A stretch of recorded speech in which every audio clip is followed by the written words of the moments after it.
Hola, soy Ana González, tu profesora de Historia, y hoy desarrollaremos los ejercicios de la semana número 12, ciclo 2017-2.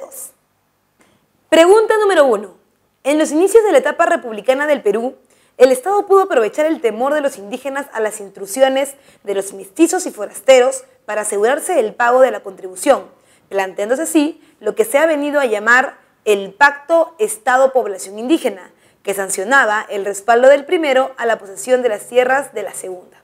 A cambio de tributo, esto cambió radicalmente con el temor indígena a la intervención de mestizos y forasteros en sus tierras, permitió que los indígenas crearan grupos que se relacionaran directamente con el Estado y que por lo tanto se diera una forma de protección a las tierras indígenas, ¿no? Esta protección a las tierras indígenas iba a ser, digamos, respaldada en dinero por la contribución, que tú sabes que contribución indígena es el pago del impuesto solo por indígenas en la República. Ahora bien, esta idea de pagar por protección, digamos, comienza a cambiar para ser más libre en el segundo gobierno de Ramón Castilla, ¿no? Con la aparición de la mayor cantidad de libertades tanto para negros como para indígenas. Tu clave es casita.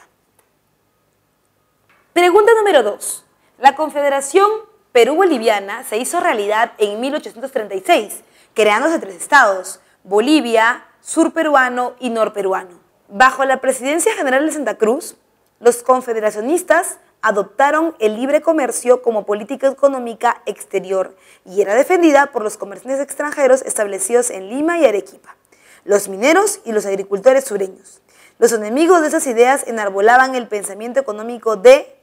Bien, en esta pregunta puedes notar ideología política del siglo XIX mezclada con contexto.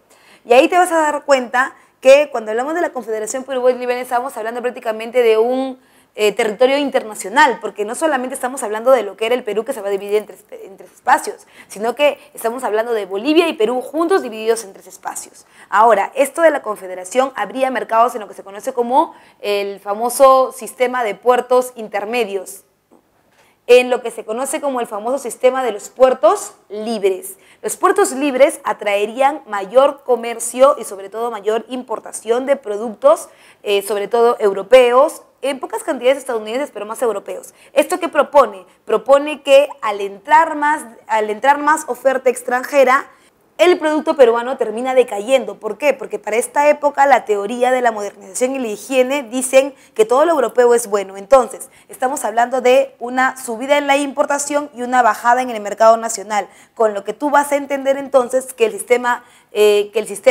del mercado interno se está mermando. Los proteccionistas entonces decían, ¿qué cosa? Decían que lo mejor era evitar la entrada de los extranjeros para equilibrar el mercado nacional. Por eso tu clave es la letra B, el proteccionismo. Pregunta número 3.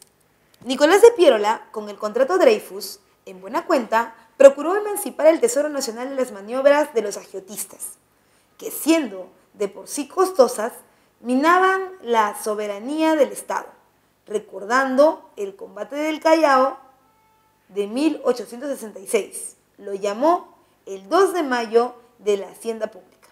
La principal inversión del contrato se dio en... Bueno, aquí hay que notar varias cosas, joven. Recuerda, el contrato de Dreyfus, es cierto, lo firma Nicolás de Piérola porque Nicolás de Piérola era el ministro de Hacienda, ¿sí? Pero el contrato de Dreyfus se da en medio del gobierno de José Balta. José Balta, recuerdas tú, era como si fuera un leguía, pero un preleguía, ¿ya? La idea era que José Balta añoraba, anhelaba tener un desarrollo económico como el desarrollo de los Estados Unidos. Y recuerda que en Estados Unidos el desarrollo para esta época eran los ferrocarriles. Los ferrocarriles juntarían una zona productora con una zona comercial. ¿Cuál sería la zona productora? La mina.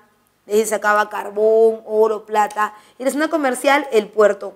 Entonces, la idea era juntar un puerto con una mina. En Estados Unidos es bastante fácil en relación a que hay zonas como, por ejemplo, el desierto de Utah, entre otros, que son planos. Y por lo tanto, extender una riel de ferrocarril en ese lugar era básicamente fácil.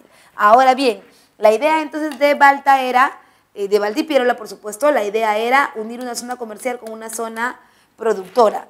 En el caso del Perú eso es un poco más complicado en relación a que en el Perú, para unir una zona productora con una zona comercial al estilo gringo, o sea, de minerales, lo que vas a tener que hacer es unir una mina con un puerto.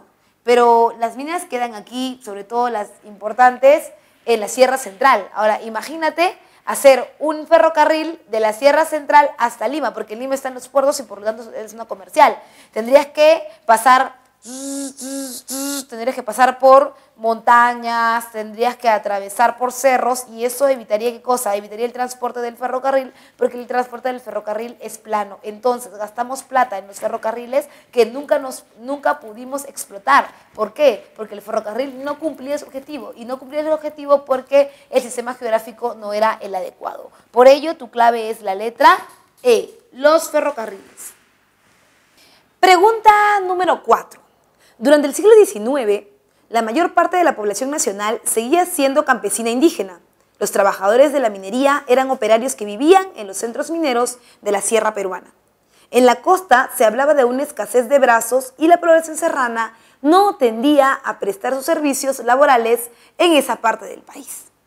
La solución para encontrar una fuerza laboral consistente fue, mira, es sencillo, este problema de la mano de obra no es necesariamente solo del siglo XIX.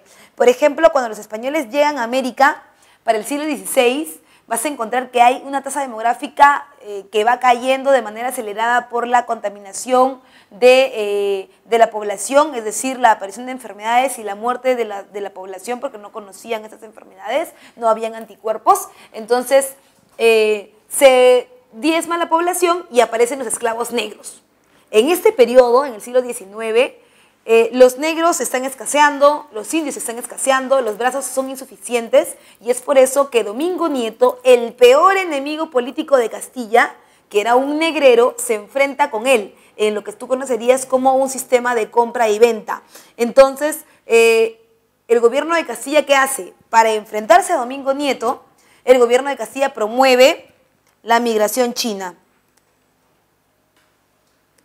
Los chinos básicamente vienen a trabajar al Perú, no en condición de esclavos, pero sí en condiciones salariales paupérrimas, porque si ellos vienen con contratos, el único problema es que no se sabe cuánto exactamente les van a pagar, ¿no? Pero sí se sabe que hay una relación laboral con ellos.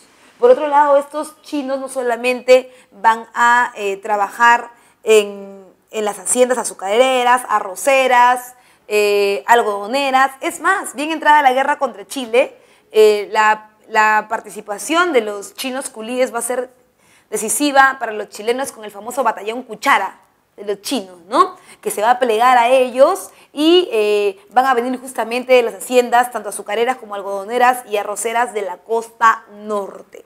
Entonces, la fuerza laboral que va a suplantar la mano de obra del indígena, a suplantar la mano de obra del negro, que también se está volviendo muy costosa, es la migración de los culíes, que van a trabajar en casas, de trabajo doméstico, en las chacras sobre todo, entre otras cosas.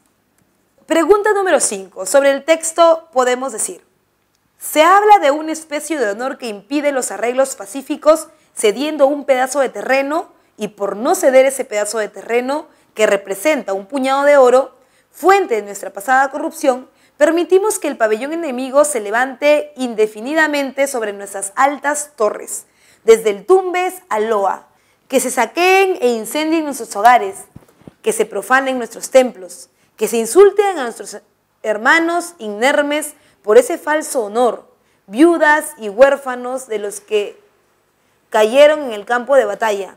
Hay desamparados y a merced del enemigo le extienden la mano en demanda de un mendrugo.